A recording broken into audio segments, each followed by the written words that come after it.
A new Maptek Evolution option allows users to turn path interpolation on and off, meaning they can quickly spot any error which may lie in a road network.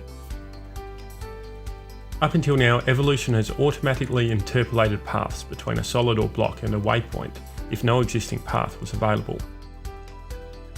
This streamlines the development and analysis of schedules. Users ask Maptek for this new option, which reports an error to alert them when there is no available path in the road network, rather than automatically generating one.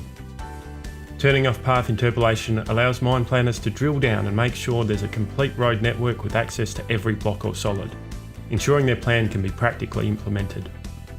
This is another way Maptek Evolution provides flexibility and control in mine scheduling.